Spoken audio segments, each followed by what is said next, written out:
Hi, I'm Adam and I'm going to do a review of the Mondeo ST Line X. So we'll just sit on the passenger side for a little while and just go over a few things. So the ST Line X has the 19-inch wheels, the rear privacy glass, auto high and low lamps, the 10-way driver seat, and then the 10-inch TFT cluster, which is there. Obviously it has to have sat-nav, they all have sat-nav. It's got heated seats, which you can operate on those controls there, or you can use them there. And it's got the part leather, which you can see here, bit of chocolate on the part leather. And the options on this one is it has park assist, which you can determine by looking there, and it's then got driver assist, which has the adaptive cruise control and lane hold, which we'll look at later. And then it's got the blind spot information system, or BLIS, and you can spot that by looking at the mirrors.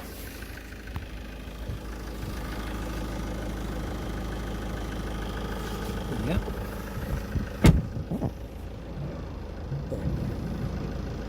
So not easy to see, but basically when you're driving along, if someone is in your blind spot, it will light up orange and warn you not to go into the lane that car is in. This is the estate version, and you can see straight away the ST Line X comes with a 19-inch wheel. They call it the Rock Metallic. So there you go, Continental tyres, there's the ST Line badge. Rear privacy glass, very useful. And if you notice, it's got roof rails that are black. That is black anodized aluminium, not plastic. Okay, see discs all round, and then you get the nice trims at the back. You've got the chrome tailpipe trims, privacy glass. Same on here. And another thing to note is the car has a small body kit, so this is not standard. So you can see that's actually got a rear spoiler there. And down here we've got this valance on the sill. Now this is something to watch out for. This car, when I got it from Ford Direct, only had 5,000 miles on it, but this was already loose and I had to put some more fixings. And what happens is when you step out of the car and you kick this, I'll just show you how much it moves. You see how much that moves though? So that's just something to watch out for. The clips can break off, and then obviously you've got to fix them. Let's see if I can get the clips. So that's the clip there. So that's just something to watch out for on these. Yeah, but otherwise the this particular model comes with quite a few different things. You've got the keyless entry. So you can see you've got a keyless start, and we'll be able to open and close the car as long as the key is on us. So that'll close it. There you go. And then if I want to open it, just happens keyless. I'll just show you the engine bay. So you can see there is this ST Line trim on the sills. And just pull that.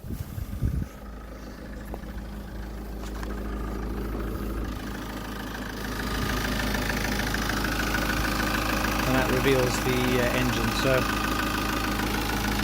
you see the layout of that.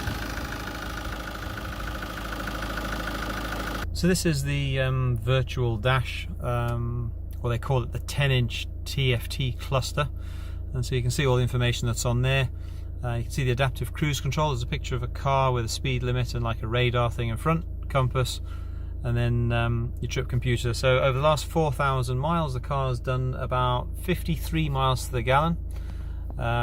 Just dropped recently because it's been idling while I've been doing this review. And so there's various features you can get. You can go to your driver assist and you can turn all the different bits on and off, as you can see on the list. There's the hill start, pre-collision assistant and all that, and you got your tyre pressures and all that stuff on there.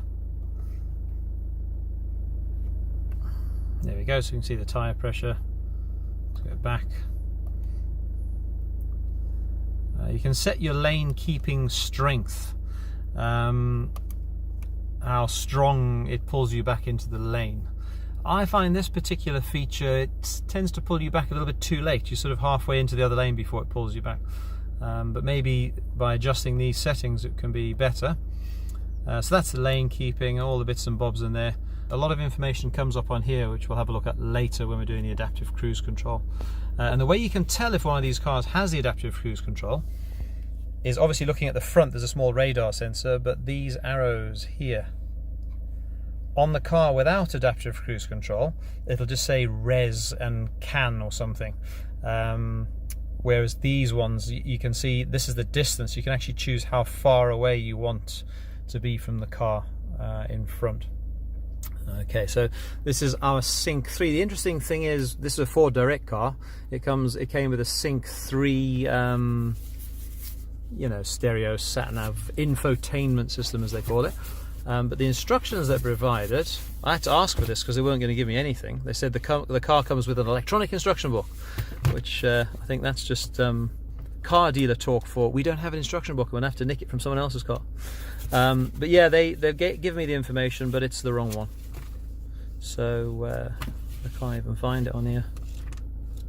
But the long and the short of it, if you go into this manual, this is the owner's manual that came with the car. It tells you how most of it works. So you can see the little headings, you've got all the radio stations, you've got heated seats, you've even got heated steering there that you can use in this model. I'll show you the climate. You can pretty much do what you need. It's dual zone, and in the back you've got the dual zone as well. Phone, it's pretty standard. If your text messages come up, you can do pretty much everything via voice command. And then on navigation, this is where your sat-nav comes in. Now I prefer to use Android Auto. I think it's better than the built-in sat-nav because Android Auto allows you to use Google Maps, and Google Maps have the ability of you know, predicting traffic, which I find much more useful than the built-in sat-nav with TMC. Now the other beauty of this is when you plug in via the USB port, so the USB ports are here, and some chocolate biscuits as well. So that USB port, I've now got the end of my wire here. When that plugs into my phone, it's able to use the car's GPS antenna. So I think it's a really good feature because it's very accurate. So you've got the benefit of the car's GPS antenna, with the benefit of the screen and an Android Auto and audio commands. So this is how Android Auto works. The phone is connected via a USB lead to the port in there, and then you can use all your Google Maps, etc. It knows that this is the last place I've went to. It's got the phone numbers and stuff, and it integrates really nicely with the satellite imagery and the commands on the steering wheel. So if I press the speak command there, I can navigate to ST180GB. Navigating to ST18 0 gigabytes. Oh, you gotta love it, 0 gigabytes. So there you go, it's going to ST18 0GB, and the route is already plotted on the map, just like that. Let's have a look what else we've got. And then in our settings, you can set various things up on the car. Obviously sound, mobile apps. I haven't installed any apps. I think the ambient lighting is interesting, so you can go in there and choose different colours of the ambient lighting. And the ambient lighting is just some little lights that shine down here in this empty space, in the door pockets. Glove box is white, that doesn't fit with the ambient lighting. And then down there, all that goes in the different colours.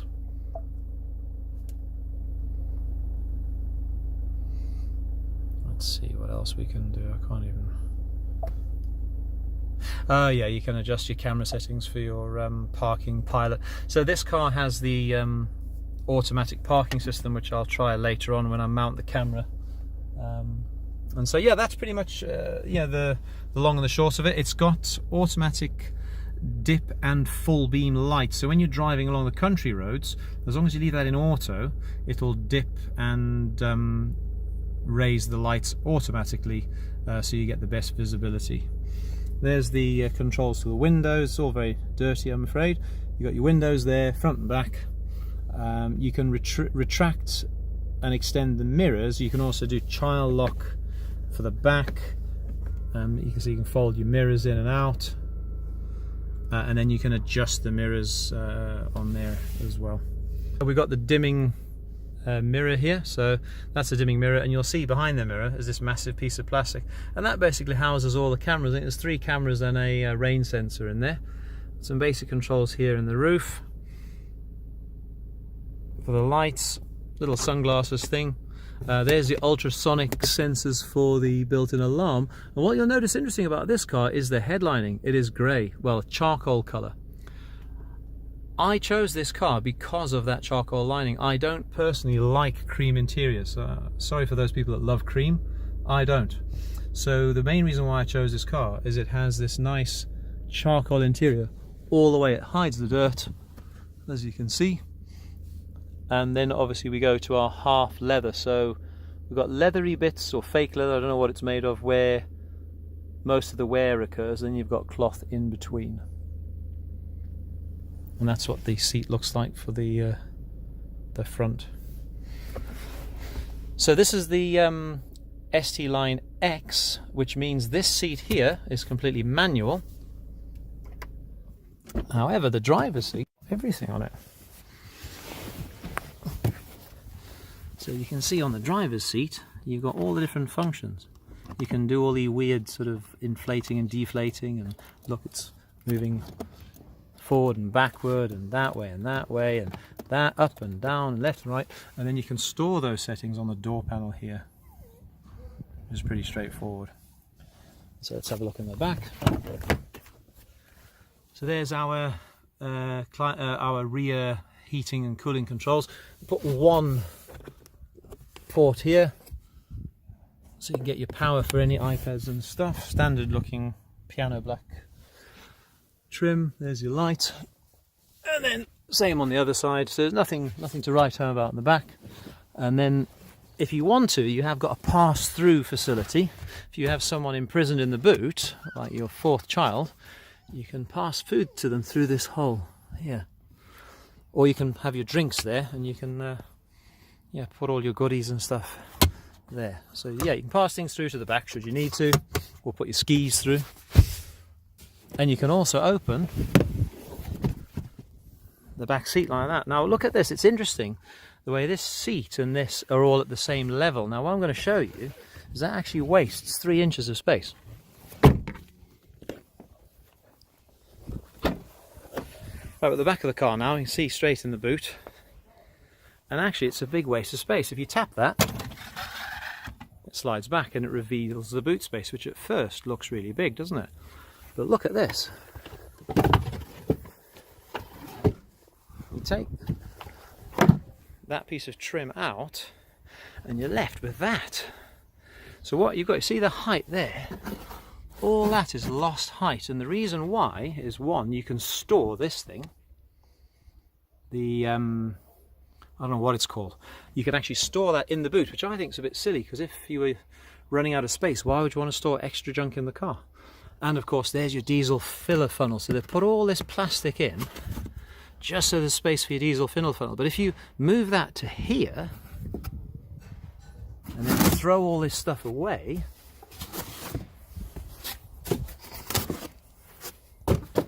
there you go. So I've thrown all that stuff away, and then if I put the boot lining back in, the boot will now be bigger. Throwing away all that excess junk, I've now got a boot that is about 3 inches deeper than when I started. And if you look now, I think that looks a lot better, doesn't it? Alright, so here we are. Started the car up, starting to warm up, and we're going to do a test to test the collision avoidance system. We've got a box coated with the aluminium foil, which has a very big radar cross section, and there's the radar sensor on the car there. It sounds quite noisy, this Mondeo. You can hear, yeah, for a 2018 car with such a low mileage, I'd expect the noise to be a lot less than that. So if you're going to buy one of these, I'd recommend only getting it if you're not too worried about loud engine noise. Right, so let's do it. We're going to crash the car into a simulated wall. Nothing more to say than that, really. Let's see what happens.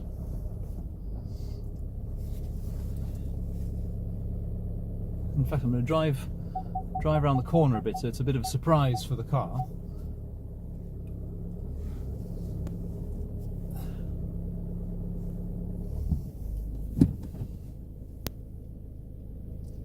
Here we go. I'm driving along. I'm not paying much attention to the road because I'm videoing, and we're coming towards a stationary object.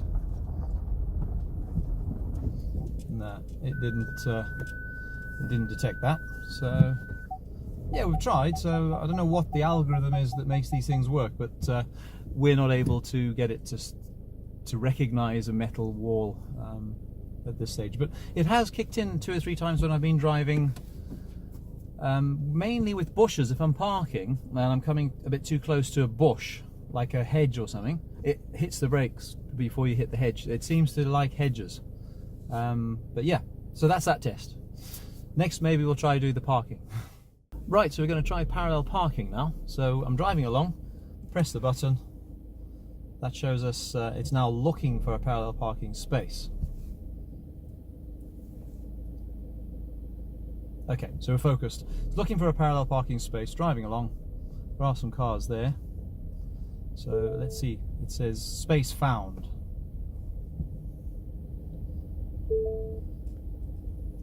I have to stop. Shift into reverse. So I'm now in reverse, I have to drive backwards. It's doing its thing now.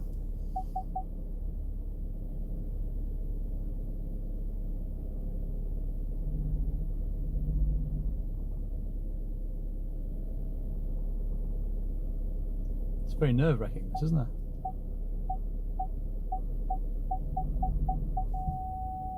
And it's finished. There we go. We are perfectly parallel parked. I must say that was very impressive. Right, so parallel parking works perfectly. That's the feature I don't use very often because I pride myself on being able to park. Right, so we're going on an adaptive cruise control hunt. We're going to catch a big one. What a beautiful day. We're not scared. So here we go. Let's go and look for some cars so we can then slot in with them and fit in. This is the idea of adaptive cruise control. You can fit in to all the other traffic, and you'll see now my lane departure warning is already worrying that I'm going to join the main carriageway. So I sorted that out and we're on track.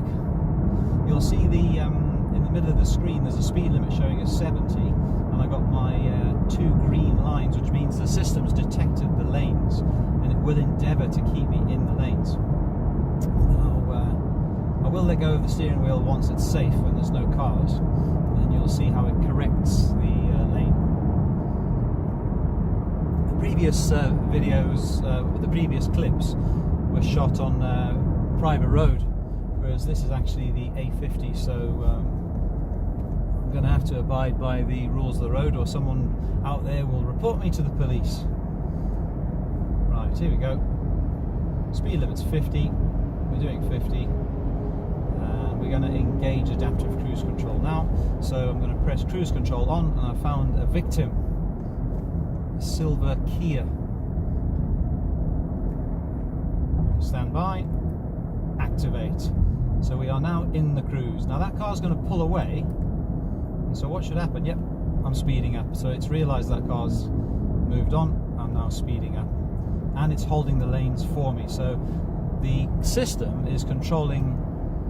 Okay, now we're getting someone braking in front of me. Let's see what the system does, see if it detects that. Yep, it's realised they're too close, and now it's braking and it's holding me in the correct lane all at the same time. Now, because this car's a manual rather than a Durashift, if the gear's too low, it just warns you and says, look, you need to shift gear. But then it keeps driving.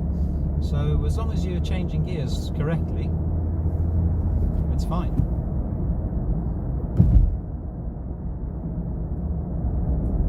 There we go. So I'm going to do, once this other car's out of the way, I'll just drift lanes now. Here you go. Let's see what happens if we just drift. Whoa! And it puts us back in the correct lane. But it's not quite strong enough. You saw that steering go like that, and I think that's just the system. No system's going to be so accurate that it can just keep a perfect lane all the time. It's gonna have a bit of an error margin. But that was if I was having a bit of a nod off at the wheel, it pushes you back into the lane, and the steering wheel will vibrate to warn you that you're getting tired. And in fact, with this car, if you change lanes without indicating more than 3 times, I've noticed it sets a warning saying you should really have a rest before they make an arrest. So let's go back and see what else we can do. So I'm going to indicate I'm going to turn left, and that'll now, you'll see it's disabled the left lane hold because it knows I'm going to be crossing that lane. If I hadn't indicated, it would have forced me not to take that lane. And all it does is it makes the steering difficult to control in the direction that it doesn't want. Okay, there we go, going around a roundabout. Not sure how much of this you can see on that camera, but we're going around a roundabout. Everything's disabled now. Kick the system back in.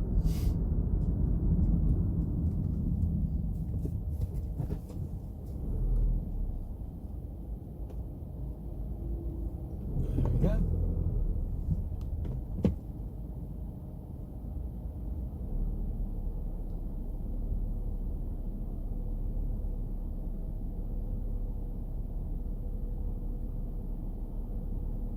My word, there's a lot of cars.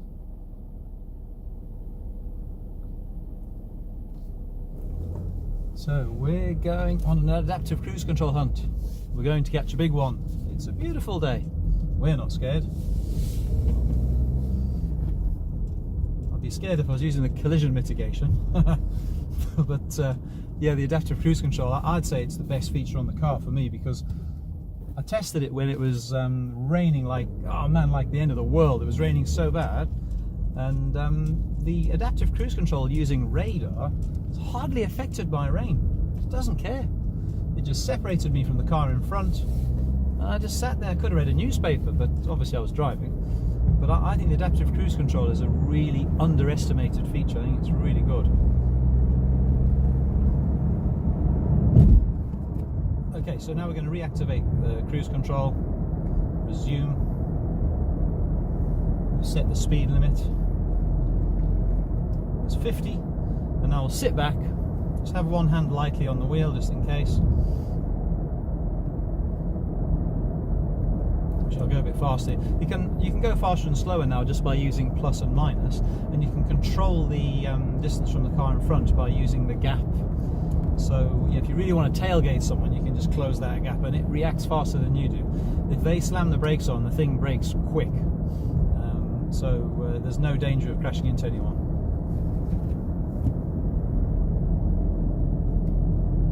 Yeah, so I'm putting my foot on the accelerator now, but it won't get any closer unless I floor it, because it knows that that vehicle's too close.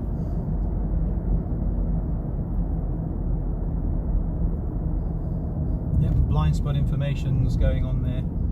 So really, when you're in the zone, it's like being in some sort of computer simulation. You've got blind spot flashing, the car's steering itself more or less, you just have to have your hand on the wheel. It's cruise control separating you from all the other vehicles. Even if they slam on the brakes, it'll hit the brakes as well. So really, for the motorway, this is great. You can just sit back, enjoy the ride, and every now and again it'll warn you you're falling asleep. Brilliant. It's only for the last 5 minutes I haven't had to press the accelerator or the brake. Just literally pointing the car. You know, I'm just the meat in the seat. You know, the car's doing everything pretty much, and I'm just putting the odd input in so it still knows I'm alive. You know? I think that's going to happen in the future, 4 or 5 years time. The car will just check that you're still alive every now and again, just to make sure. Otherwise, it'll do all the work. So yeah, I'll give you my overall impression on the Mondeo. I've had this car about two and a bit months now. Yeah, I've certainly enjoyed driving it. It definitely soaks up the miles really well. You can just get in and it beams you from A to B in comfort. I think the technology in the car is impressive, but in some ways it's impressive if you're easily impressed.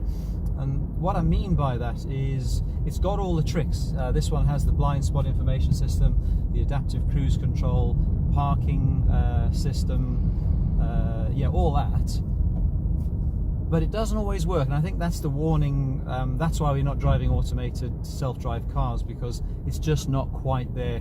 The driver really does need to be pretty vigilant, because if you rely on those technologies like the parking, you could end up damaging your car.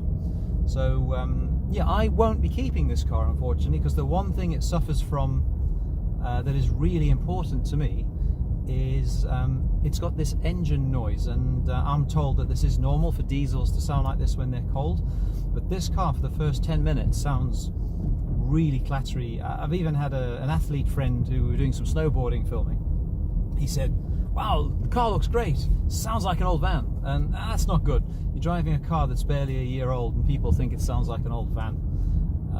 That's not the best. So based on my overall review, if it didn't have the loud engine noise for the first 10 minutes of using it every day, I'd keep it. I think it's a nice, comfortable car with a good balance of economy and features. But yeah, unfortunately, I'm an engineer. I can't be showing up places with a car that sounds like an old van.